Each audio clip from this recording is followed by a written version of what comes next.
Writing Fantasy, the top 100 best strategies for writing fantasy stories, by Blaine Hart, narrated by Joshua Mackey.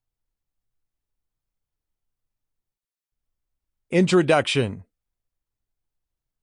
I want to thank you and congratulate you for purchasing the audiobook, Writing Fantasy, the top 100 best strategies for writing fantasy stories.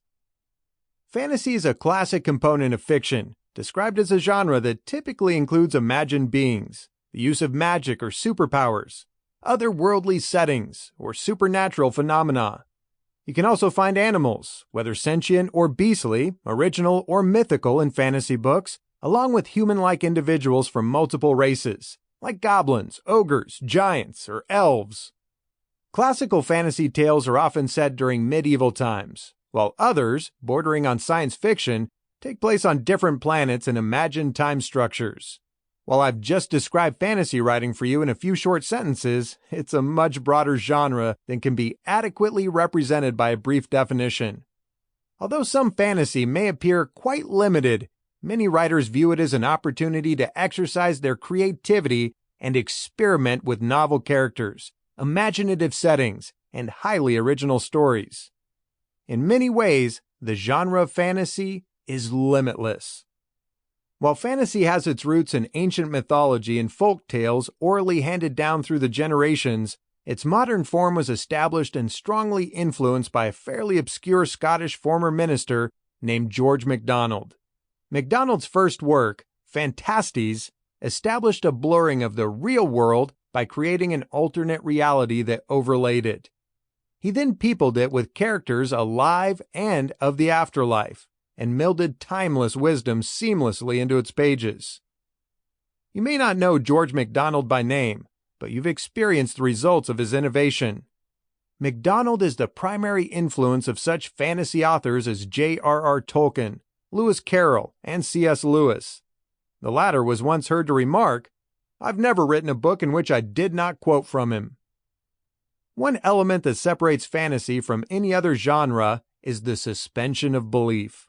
This term, coined by poet and philosopher Samuel Taylor Coleridge, speaks to the reader's willingness to believe something unrealistic in exchange for entertainment. For example, everybody knows that elves don't live underneath your living room floor, but many are willing to let go of that fact while reading a story about it. The suspension of disbelief enables writers who have a vast active imagination to become fantasy writers by freeing them from some of the restrictions of mundane life. There's no better way to engage your imagination than by writing fantasy, where virtually every detail of the story may be designed by you. You can tell an amazing tale with few limits while delighting your audience. If you often find yourself dreaming up different worlds, different races, or plenty of action, then fantasy writing might just be for you. Writing a fantasy story can be a great deal of fun and enjoyment, but it also has a few requirements. Since fantasy is a highly complex genre, writing fantasy can be compelling, exciting, and of course challenging.